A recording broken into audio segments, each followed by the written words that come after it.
নগাঁৱৰ সাংসদ যিগৰাকী সাংসদে মুছলমানসকলৰ ভোট লৈ মছজিদে ঘূৰি ফুৰি ভোট লৈ যি জয়যুক্ত হৈছে, সেই নেতাগৰাকীয়ে সংখ্যালঘু সমাজৰ বা মুছলমান সমাজৰ এজন প্ৰতিনিধি, সেইগৰাকী ৰেজাউল কৰিম চৰকাৰক কিন্তু চিনি পোৱা নাই বুলি কৈছে। ইয়াক লজ্জাজনক দুৰ্ভাগ্যজনক বিষয় বুলি আমি অভিহিত কৰিছো। আৰু এটা বিষয় যে আমাৰ বিৰোধী দলপতি দেৱব্ৰত শইকীয়াই আপোনাৰ ৰেজাউল কৰিম ডাঙৰীয়াক চিনি নাপায়। ইয়াতকৈ আৰু অপমানসূচক মন্তব্য হবলৈ নাপায়। আমি আগতেও দেখিছো যে আমাৰ যিসকল সংখ্যালঘু নেতা থাকে, যিসকলে আমাৰ বলিষ্ঠ কণ্ঠ হৈ থাকে, তেওঁলোকক কংগ্ৰেছে যোগদান কৰোৱাই তেওঁলোকক মিকিৰিৰ দৰে ব্যৱহাৰ কৰে, তেওঁলোকক আপোনাৰ নিমাতী কইনাৰ দৰে ব্যৱহাৰ কৰিবলৈ তেওঁলোকক প্ৰেছাৰ ক্ৰিয়েট কৰি ৰাখিবলৈ চেষ্টা কৰে, যাৰ কাৰণে আমাৰ সংখ্যালঘু সমাজৰ উন্নয়নৰ পৰা আৰম্ভ কৰি বিভিন্ন সামাজিক কামসমূহত কিন্তু আমি পিছ পৰি থাকিবলগীয়া হৈছে। আৰু এইবেলেও আমাৰ বলিষ্ঠ কণ্ঠ হিচাপে সেইদিনলৈকে আমচুত কাম কৰি অহা ৰেজাউল কৰিম চৰকাৰক তেওঁলোকে বিভিন্ন কথাৰে প্ৰতিশ্ৰুতি দি তেওঁলোকে যেনেধৰণে যোগদান কৰোৱাই তেখেতক আপোনাৰ অপমানসূচক মন্তব্য কৰি বাধ্য কৰালে ক্ষমা খুজুৱাবলৈ, তেখেতক দলত যোগদান কৰাই পেলাই তেখেতক যেনেধৰণে অপমান কৰা হৈছে। গতিকে আমাৰ কথাটো হৈছে, আমি নামনি অসম সংখ্যালঘু সংগ্ৰাম পৰিষদে স্পষ্টকৈ কৈছো যে কংগ্ৰেছত আমাৰ সংখ্যালঘু অঞ্চলত বা মুছলিম অঞ্চলত তেখেতসকলক নিষেধাজ্ঞা কৰা হব। আৰু নামনি অসম সংখ্যালঘু সংগ্ৰাম পৰিষদে নামনি অসমৰ সংখ্যালঘু অঞ্চলসমূহত এই কংগ্ৰেছক নিষেধাজ্ঞা কৰিবলৈ আমি কণ্ঠাবোধ নকৰো। বিশেষ ধৰণে কেইজনমান নেতা আপোনাৰ বৰদুত বৰদলৈ আৰু আপোনাৰ দেৱব্ৰত শইকীয়াই কিন্তু সংখ্যালঘু অঞ্চলত কলা পতাকা আৰু তেওঁলোকে যদি ভোট বিচাৰি আচলতে সংখ্যালঘু অঞ্চলত আহে বা গৌৰৱ গগৈ ডাঙৰীয়াও যদি আহে, তেওঁলোকৰ কথা কিন্তু বিষম হব। কাৰণ আমালোকৰ যিসমূহ অঞ্চলৰ উন্নয়নৰ পৰা আৰম্ভ কৰি সেইসমূহ অঞ্চলত উন্নয়ন কৰা হোৱা নাই। কংগ্ৰেছৰ ভুলৰ কাৰণে আজি আমাৰ সংখ্যালঘু মানুহখিনি উচ্ছেদ হবলগীয়া হল, বিভিন্ন সময়ত কিন্তু জমৰ যন্ত্ৰণাত ভুগিবলগীয়া হল। গতিকে আমাৰ কথা অতি স্পষ্ট, কংগ্ৰেছে যাতে ৰাজহুৱাভাৱে মুছলমান সমাজৰ ওচৰত যাতে ক্ষমা খোজে, নহলে কিন্তু কংগ্ৰেছক নামনি অসমৰ সংখ্যালঘু অঞ্চলসমূহত কিন্তু সোমাবলৈ দিয়া নহব। আৰু ৰকিবুল হুছেইন ডাঙৰীয়াকো কিন্তু আমাৰ ধুবুৰীলৈ আহিবলৈ দিয়া নহব।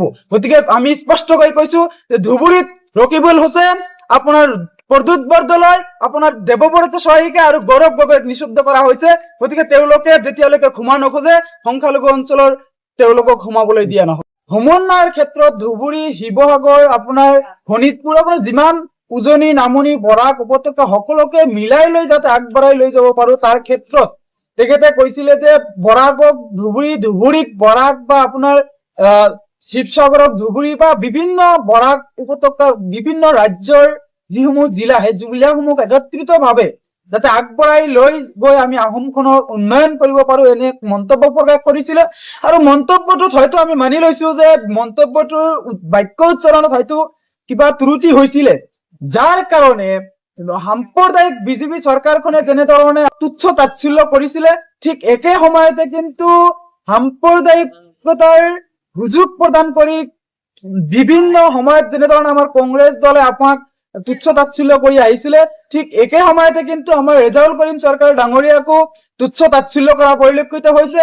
আমাৰ নগাঁৱৰ সাংসদ যিগৰাকী সাংসদে মুছলমানসকলৰ ভোট লৈ মছজিদে ঘূৰি ফুৰি ভোট লৈ যি জয়যুক্ত হৈছে, সেই নেতাগৰাকীয়ে সংখ্যালঘু সমাজৰ বা মুছলমান সমাজৰ এজন প্ৰতিনিধি, সেইগৰাকী ৰেজাউল কৰিম চৰকাৰক কিন্তু চিনি পোৱা নাই বুলি কৈছে। ইয়াক লজ্জাজনক দুৰ্ভাগ্যজনক বিষয় বুলি আমি অভিহিত কৰিছো। আৰু এটা বিষয় যে আমাৰ বিৰোধী দলপতি দেৱব্ৰত শইকীয়াই আপোনাৰ ৰেজাউল কৰিম ডাঙৰীয়াক চিনি নাপায়। ইয়াতকৈ আৰু অপমানসূচক মন্তব্য হবলৈ নাপায়। আমি আগতেও দেখিছো যে আমাৰ যিসকল সংখ্যালঘু নেতা থাকে, যিসকলে আমাৰ বলিষ্ঠ কণ্ঠ হৈ থাকে, তেওঁলোকক কংগ্ৰেছে যোগদান কৰোৱাই তেওঁলোকক মিকিৰিৰ দৰে ব্যৱহাৰ কৰে, তেওঁলোকক আপোনাৰ নিমাতী কইনাৰ দৰে ব্যৱহাৰ কৰিবলৈ তেওঁলোকক প্ৰেছাৰ ক্ৰিয়েট কৰি ৰাখিবলৈ চেষ্টা কৰে, যাৰ কাৰণে আমাৰ সংখ্যালঘু সমাজৰ উন্নয়নৰ পৰা আৰম্ভ কৰি বিভিন্ন সামাজিক কামসমূহত কিন্তু আমি পিছ পৰি থাকিবলগীয়া হৈছে।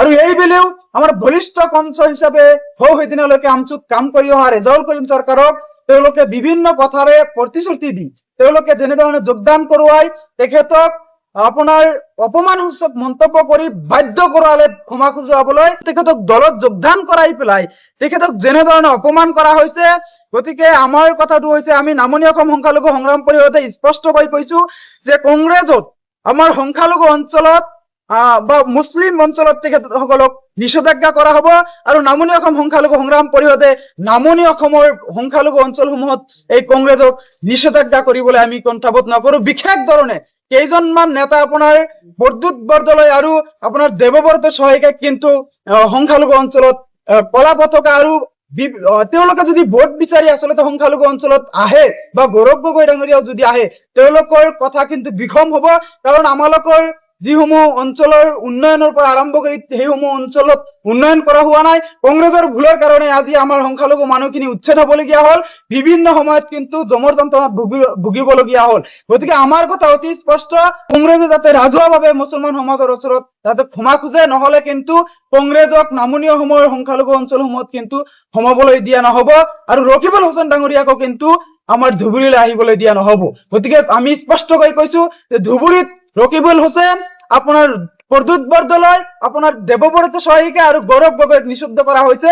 গতিকে তেওঁলোকে যেতিয়ালৈকে ক্ষমা নোখোজে সংখ্যালঘু অঞ্চলৰ তেওঁলোকক সোমাবলৈ দিয়া নহব।